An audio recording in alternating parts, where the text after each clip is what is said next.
안녕하세요. 오토교 김정민입니다. 네, 안녕하세요. 김창현입니다. 네.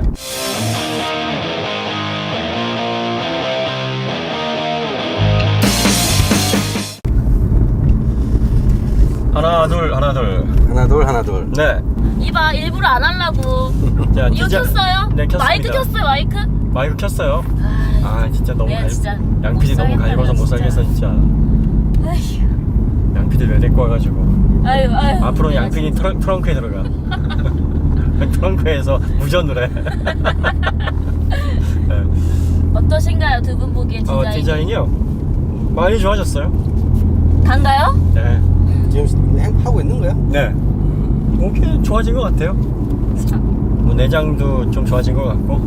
우리나라 사람들이 보통 이제 M3, M4에 대해서 경험을 하는 게 이제 이 전 세대, 그 전 세대. 네. 그러니까 E46, E92, 지금 F80 네. 이렇게 되는데 E46 M3 때는 좀 점잖았어요, 디자인이. 네. 그리고 E92 M3에 와서는 좀 날티나네라는 평이 좀 있었거든요. 네. 근데 얘는 색깔이 좀 이렇게 밝아서 네. 물러라서 조금 이렇게 튀는 경향은 있는데 그냥 디자인만 놓고 보면 뭐 승용차 같아요. 조금 더 점잖해진 것 같아요. 네, 네. 뭐 대체적으로 좋아졌어요. 네. 개인적으로 이 디자인에 제일 마음에 안 드는 게 네. 요 도어 포켓. E92 M3 네. 때는 네. 열고 닫는 서랍식이라서 네, 그랬죠. 닫아놓으면 깔끔했는데 이거는 지금 네. 뭐 그냥 플라스틱 쪼가리로 그냥 한번 찍어내서 끝난 거예요. 네, 이런 게 싸죠. 그러니까 이런 게 네. 원가 절감에 딱 티가 나는 거예요. 그래서 지금 여기는 카본 이렇게 장식이 돼 있는데 네. 그냥 M3들은 이런 장식이 아니면 밋밋하거든요. 그렇죠. 이렇게 겉을 그냥 보면 차가 많이 싸졌네 이런 느낌이 들 때가 있어요. 네. 양산차를 베이스로 한 차들의 한계죠. 여기다 가죽으로 좀 이렇게 좀 덮어놓으면 좋았을 것 같은데 우레탄 그냥 노출돼 있고. 네. 여기 카본 여기 중간에 센터 채널 부분에 들어가 있는 부분하고 이거는 괜찮아 보여요. 네. 이거 가죽인가요 이거? 아 여기요? 여기 네. 가죽이에요. 아 그래요? 네. 네. 되게 소극적으로 겸손하게 썼네요. 네. 가죽을. 네. 네. 뭐 실내는 좀 싸 보이네요. 그러니까 네. 저 도어 포켓. 네. 그 다음에 스피커 하만카돈 들어가 있는데 네. 뭐 3시리즈 들어가는 거는 뭐 하만카돈이든 뭐든 트위터 스피커 다 쓰레기인 거는 이 정평이 나 있고. 요거 이렇게 좀, 뭐 태블릿식으로 이렇게 거치형 비슷하게 해놓은 내비게이션. 네. 이것도 좀 별로인 것 같고. 네. 제가 보기에는. 네. 뭐 마음에 드시는 거 있나요? 뭐, 그냥 별로 없어요. 그냥 내장은 그냥. 깔 걸 찾기 위해서 애쓰시는 것 같습니다. 아닙니다. 내장은 마음에 안 듭니다. 찾았네요, 네. 하나. 근데 디자인은 전반적으로 좋아진 것 같아요. 네. 뭐가 좋아졌는지는 모르겠는데. 마음에 드는 건 없지만 디자인은 네. 좋아졌다. 무난하고 편해졌어요. 네. 외부 디자인을 딱 보면 전에보다 좋아졌는데? 뭐가 좋아졌는지 모르겠어요. 약간 날카로워졌잖아요. 눈 트임을 해가지고 좀 뭐랄까요, 눈이 몰려있는 듯한 느낌은 들어요. 사람으로 따지면 신동엽? 예. 근데 거기에 또 뭐 BMW 최신 디자인 트렌드인가 봐요. 뭐 눈 트임 다 해가지고 그렇죠. 라지에타 그릴하고 다 네. 만나는. 네. 그래서 선이 이어지는 어떤 형태를 보여주는데 와이드한 느낌은 드는데 약간 좀 눈이 터져 있으니까 이렇게 좀 어색한 느낌 좀 듭니다. 3 시리즈에서 조금 디자인 변화를 좀 했으면 좋겠어요. 이렇게 후드 쪽 좀 블룩하게 해놓은 부분이나 옆에 뭐 측면부 펜더 쪽에다가 에어인테이크처럼 이렇게 장식을 준 부분이라든지 뭐 이런 거 말고라도 헤드램프라든지 리어램프 디자인을 좀 더 과감하게 변경을 해서 네. 누가 봐도 M은 다르구나 그런 디자인을 좀 넣었으면 좋을 뻔했는데 그게 물론 이제 뭐, 취향에 따라 다른 것 같아요. 저 같은 네. 경우는 네. M3가 튀는 것보다 네. 그냥 사람들에 숨어 있는 게 저는 좋은 것 같아요. 뭘 감춰야 될 게 많은 분이시군요. 아니요, 네. 나서기를 싫어하는 거죠. 나서기를 싫어하신다. 겸손하니까. 반대말로 저는 나댄다는 거네요. 어떻게 하셨어요? 참. 네, 뭐 전 나대는 걸 좋아하기 때문에 뭐 그렇습니다. 그렇다네요. 하여튼 저는 좀 더 튀었으면 좋겠습니다. 호불호가 그렇게 갈리는 것 같더라고요. 네. 너무 이렇게 그 속에 숨어 있으니까. 그래서 네. 사실 제가 디자인 평가를 별로 하고 싶지 않은 게 디자인은 개인에 따라서 호불호가 너무 달라요. 그래서 이거는 뭐 오랜 시간을 떠들어봤자 자동차 디자인을 전공한 사람이 어떤 기능적인 설명을 하지 않는 이상 네. 호불호의 설명은 그다지 필요가 없을 것 같아요. 아, 이게 디자인 이야기 나오니까 그 장진택 기자님이 생각나네요. 아, 그렇습니까? 네. 예, 그렇죠. 그분 디자인 설명 정말 잘하시죠? 네. 예, 언제 한번 봬요. 그러니까요. 우리는 디자인이 어떠냐 그러면 뭐 좋아요, 별로예요 이 얘기밖에는 못해서 어쨌든 뭐 디자인은 좋아요. M3는 그 1986년도에 처음 나왔어요. 그래서 지금 벌써 31년째. 네. 예, 만으로 31년. 양 PD보다 더 형이 오빠네요. 네, 그러네요. 네. 아, 그런가요? 그렇죠. 양 네. PD가 22살이요. 네. 너무 양심 없었어요, 지금? 아, 조카가 22살이라고? 이거는 아재 개그보다 더 충격이 심하네요. 예, 그렇답니다. 죄송하면 사과드립니다. 네. 그래서 86년도에 2세대 3시리즈인 230 모델을 네. 베이스로 네. 첫 모델이 나왔죠. 지금 이 모델은 이제 5세대 모델에 해당합니다. M3 는. 230, 236, 네. 그 다음에 246, 46, 그 다음에 292, 292, F80. F80. 이렇게 5세대죠. 예, 5세대입니다. 네. 3시리즈 베이스로 따지면 6세대 모델을 베이스로 한 거고, 네. 네. M 라인업으로는 5세대입니다. 네. 최초의 M이 뭔지 아세요? 최초의 M. 네. 그 옷 사이즈 미디엄. 네, M5입니다. 아, 그렇죠. 1985년. 아이씨. 네, 1년 앞섰습니다. 안 받아주시네. 네. 잘라야 됩니다. 네. 그 M 디비전, 그러니까 BMW M이라는 브랜드는 1972년 5월에 발족을 했다 그래요. 네. BMW M이라는 게 모터스포츠의 머리 글자를 따서 네. 그렇게 M이라고 했다 그러고요. 그때 당시에 매니저 요한 네르파쉬를 중심으로 해서 네. 35명의 레이싱 경험을 충분히 쌓은 스페셜리스트가 네. 주축이 돼서 네. M을 설립을 합니다. 네. 그래서 모터스포츠의 노하우를 양산차에 네. 또 한번 이렇게 실현을 해보자. 네. 그런 의미로 이제 차를 만들기 시작했는데 네. 1973년도에 950 필로라는 차가 처음 나왔는데 양산차는 아니었어요. 이런 차들이 이제 레이싱에 계속 투입이 되다가 네. 1978년에 유명한 모델이 하나 등장을 합니다. 78년에. 네, BMW의 그 유명한 미드십 네. M1. M1. 네, 네. 이 모델이 등장을 하죠. 네. 그래서 최근에 나온 1M이 M1이라는 이름을 못 달고 그렇죠. 1M으로 이름을 달 수밖에 없었던 그렇죠. 거죠. 네. 이 M1은 뭐 아시다시피 그 워낙 전설적인 차니까. 네, 3대 자동차 디자이너였던 폴kswagen의 주지아로, 네. 주지아로가 디자인을 했고 네. 생산을 람보르기니에 맡겼는데 람보르기니에서 이거를 제대로 생산을 못했어요. 네. 예상대로 이루어지지 않아가지고 람보르기니하고 계약을 파기하고 독일 바우어사에 바우어사는 이제 양산 그 차대도 만들고 뭐 이렇게 주문 생산도 하는. 그래서 초창기 M1이 총 450대가 생산이 됐는데 네. 401대가 이제 양산차였고 네. 49대는 이제 레이싱카로 네. 제작이 됐다고요. 네. 하지만 실패했죠.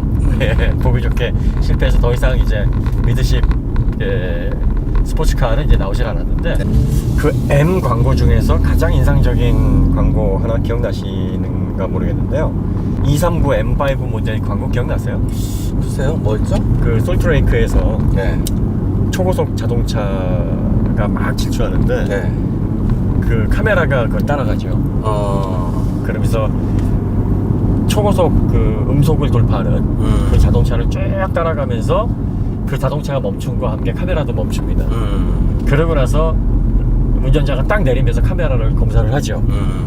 그러면서 문을 딱 여는데 그 차가 바로 무슨 차였냐면 그게 3세대 M5였어요. 아, 거기서부터 과장 광고가 나오기 시작했군요. 무슨 차가 음속으로 달려. 그러니까요. 그런데 이제 그 M이라는 브랜드의 어떤 고성능을 표현하기에는 더할 나위 없이 좋은 광고였습니다. 그래서 저 현대가 엘란트라 광고하면서 포르쉐를 따갖고 포르쉐가 엘란트라한테 따봉 이런 엄지척을 해줬잖아요. 최고가 아니라 이제 그 1단이라는 의미래요. 그러니까 그 말이 많았었잖아요. 난 1단이었어. 그래서.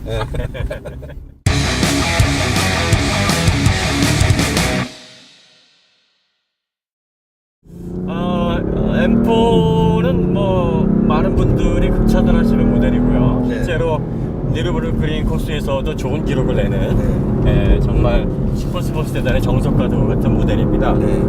그래서 저도 지금 별로 하고 싶은 말이 없어요. 그냥 뭐 잘 돌아가네요. 네. 코너링 좋고, 승차감도 뭐 그다지 나쁘지 않은데 뒤에서는 막 비명 소리가 들리네요. 지금 죄송합니다. 어떤 상황이냐면 그 속도를 줄이는데 한 40km 남짓까지만 줄였어요. 네. 그러면서 가속방 스틱을 넘은 거거든요. 네네. 그런데 이제 그럴 때 뒷자리에 이 차가 피칭을 하잖아요. 이렇게 네. 아래 앞뒤로. 네. 그럴 때 뒤에 엉덩이가 이제 떨어지는 거죠. 그러면서 네. 천정이랑 잠깐 만나고 오는 거죠. 네. 차대 강성을 느끼는 시간입니다. 아, 바로 이게 머리로 차대 강성을 느낄 수 있습니다. 찌그러지냐 안 찌그러지냐, 충격이 얼마나 오느냐, 이런 거가 차대 강성을 느끼는 가장 확실한 방법이죠. 헤딩. 그러니까 우리가 자동차 포맷에서 가장 이상적인 게 이제 MR 네. 미드십이라고 하지 않습니까? 네. 근데 이제 미드십은 아무래도 2인승 구조를 벗어나기 어려우니까 네. 4인승이나 5인승 구조에서는 아무래도 FR 네. 이 방식이 가장 이상적이다 이렇게 볼 수 있는데 네. 그 중에서도 M4는 FR 중에서도 가장 이상적인 거동을 보여주는 차다 네. 이렇게 볼 수 있습니다. 지금 악셀을 떼면 싹 엉덩이가 돌아가는 거 느끼시죠? 그렇죠. 뒤에서? 예. 네.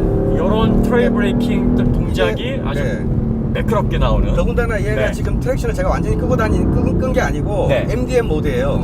네. 그러니까 뒤가 살짝 떠서 살짝 미끄러지고 잡고 미끄러지고 하는 걸 얘가 활용을 해주는 거예요. 그렇죠. 대부분의 브랜드들이 이렇게 후륜이 살짝 코너를 감아 돌면서 돌아나가는 그 느낌을 네. M3나 M4를 보고서 연구를 합니다. 네. 그래서 비슷하게 이 느낌을 구현하기 위해서 애를 쓰는 거죠. 네. 근데 이제 이 느낌을 구현하기가 참 쉽지가 않고, 왜냐하면 살짝 미끄러지는 걸 허용한다는 그 자체가 상당히 챌린징한 거거든요. 그 개발자 입장에서는. 그렇죠. 안 그러면 그 프로그램 로직이 조금만 실수를 하면 차가 미끄러져서 사고 나는 거잖아요. 그렇죠. 네. 그래서 이게 얼마나 차의 동작을 잘 알고 있는지를 말해주는 그 속도라고 볼 수 있어요. 그러니까 타이어에서도 드라이 그립보다 더 어려운 게 스핀 그립, 네. 웹 그립이거든요. 네, 네, 네. 그러니까 스핀했을 때 점진적으로 네, 운전자가- 한계치까지 도달하는 어떤 그 과정을 얼마나 리니어하게 끌고 나가느냐가 중요한 거예요. 그래야 운전자가 잘 제어를 할 수 있는 거죠. 그렇죠. 네. 그래서 M3, M4가 극찬을 받는 이유도 한계점에 도달할 때까지의 그 레인지가 네. 상당히 리니어하다는 거죠. 그리고 한계점에서 동작이 굉장히 선명해요. 네. 네. 또 M3, M4 같은 경우에 또 사람들이 극찬하는 이유 중에 하나가 자세 제어 장치가 이제 한계점에 도달했을 때 네. 들어오지 않습니까? 네. 그 들어오는 과정이 상당히 정밀합니다. 운전자가 거의 위화감을 느끼지 않고 네. 부드럽게 제어 가능하도록 점진적으로 거동을 잡아주는 그런 특성을 가지고 있어요. 그래서 어느 차든지 네. 요즘 차들은 다 자세 제어 장치가 들어가 있는데 네. 어떤 차들은 이렇게 그 한계에 가까이 가면 운전자가 뺨을 한 대 때리면서 너 이러면 죽어. 훅 들어오는 네, 경우 있죠. 훅 들어와갖고 네. 아, 내가 잘못했구나. 네. 죄송합니다. 하고 이제 그렇죠. 사람 자존심 상하는 네. 그렇게 하는 차가 있고, 어떤 차는 운전자가 혹시나 실수를 할 수 있는데 네. 그 뒤에서 살랑살랑 잡아주면서 운전자 눈치 못 채게, 아, 우리 주인님이 이렇게 하면 좀 위험할 수 있으니까 차를 잡아줘야 되겠구나. 네네. 주인님 모르게 우렁각시처럼 그렇죠. 그렇게 잡아주는 그 자세 제어도 있어요. 예. 네, 이 BMW가 후자 쪽에 해당하는 거죠. 그렇죠. 네. 네, 그러니까 상당히 이제 실수를 지적할 때 부드럽게 네. 사력 있게 하는 특성과도 같은 건데, 사실 이게 어떻게 보면은 운전자가 이게 얼마나 정교하고 잘 조율이 되어 있는지를 느끼지 못하기 때문에 네. 아, 이게 참 훌륭하고 대단한 거구나라고 인지를 못하실 수 있어요. 못하고 자기가 네. 운전 잘하는 줄 알죠. 그렇죠. 그래서 마치 운전자의 자신감을 크게 이제 올려줘서 네. 내가 이렇게 운전을 잘했어? 네. 뭐 이런 착각을 하게도 만드는 네. 그런 요소일 수 있는데, 어떤 메이커의 어떤 세팅 능력으로서는 상당히 이상적인 방향이고, 네.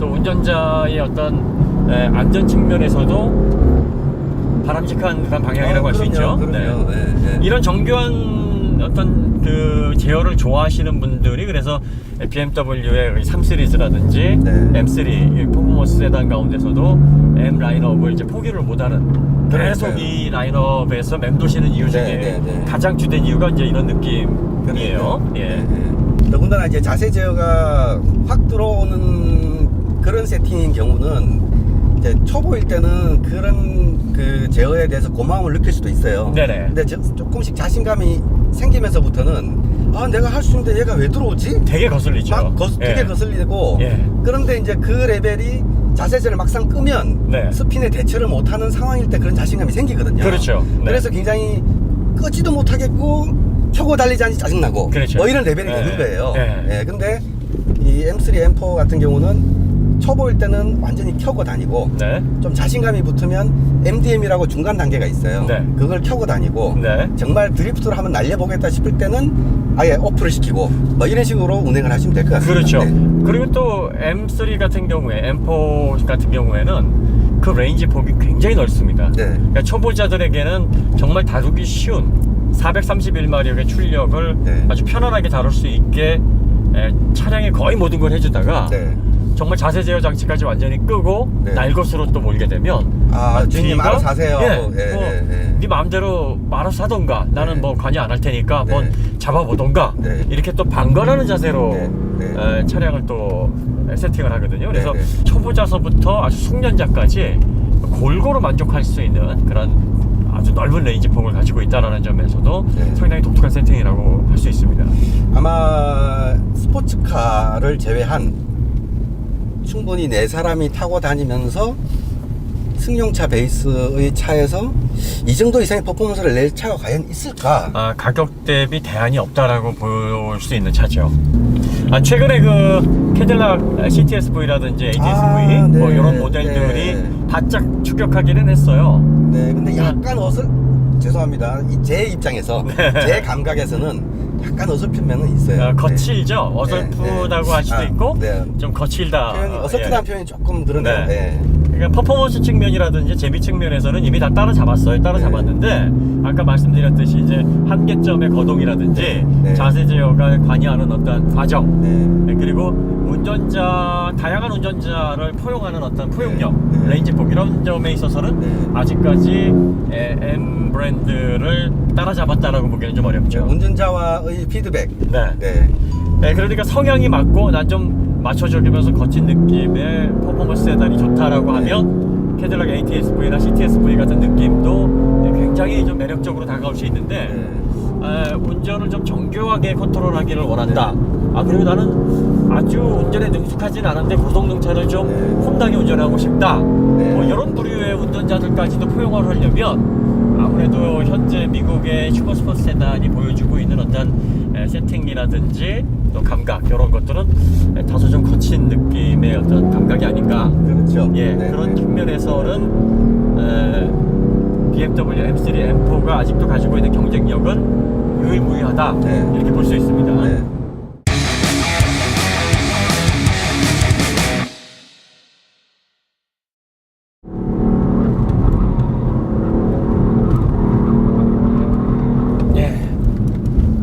지금 그 전륜에서 조금 약해요. 네. 과도하게 네.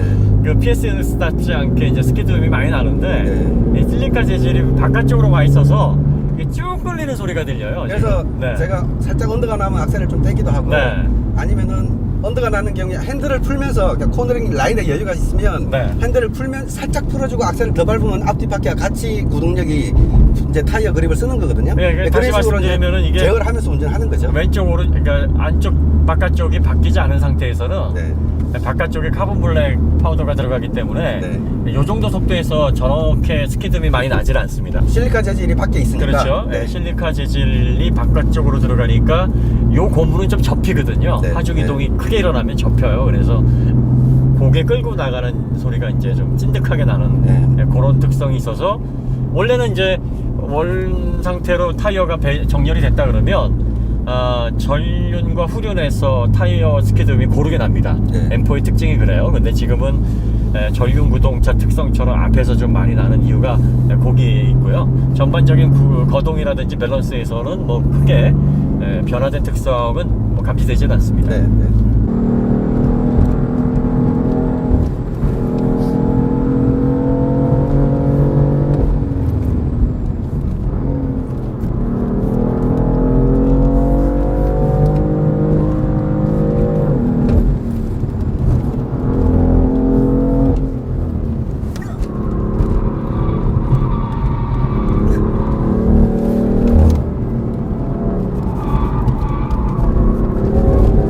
아, 이거 좀 짜증나네요.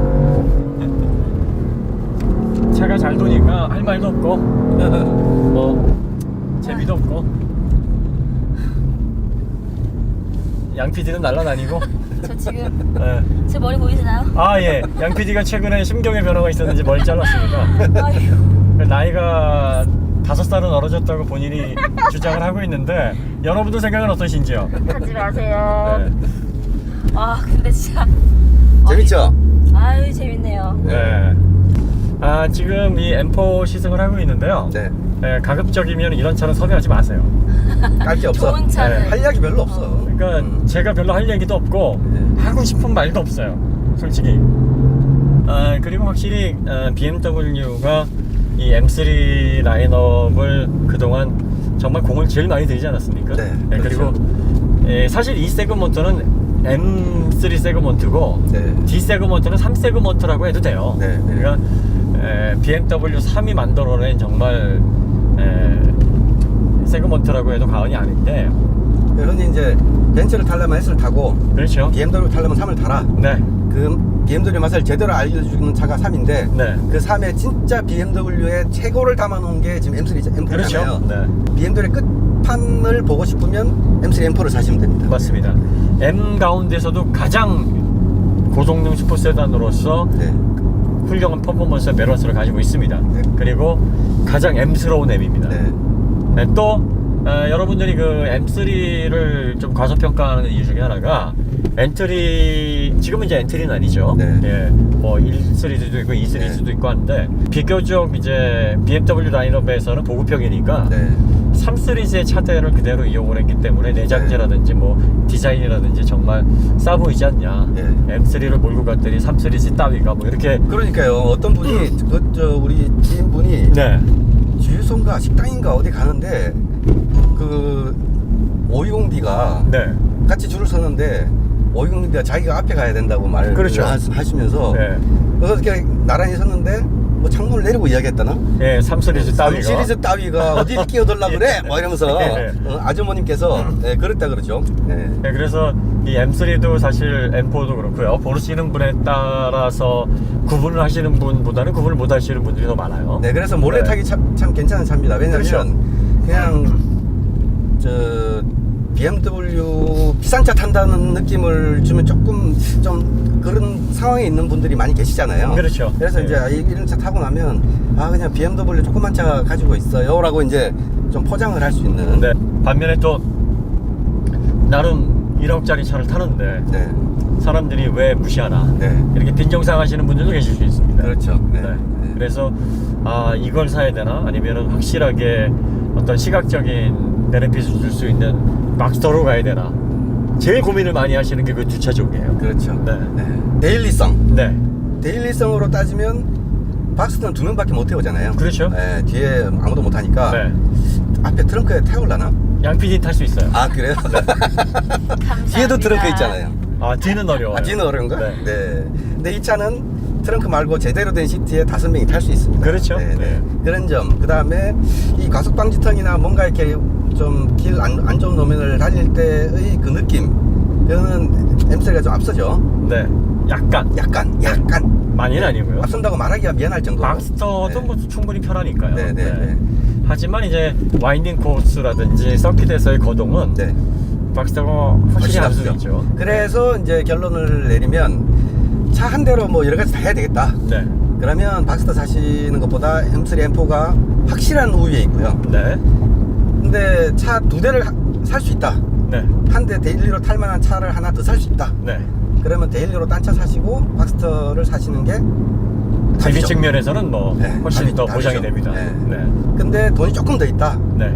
그러면 M3를 사시고 박스터도 사시면 됩니다. 아 그러면 뭐 양쪽 측면에서 네. 베스트네 베스트. 네, 네. 돈이 있어야 되는 거네요. 아, 그렇죠. 그럼요.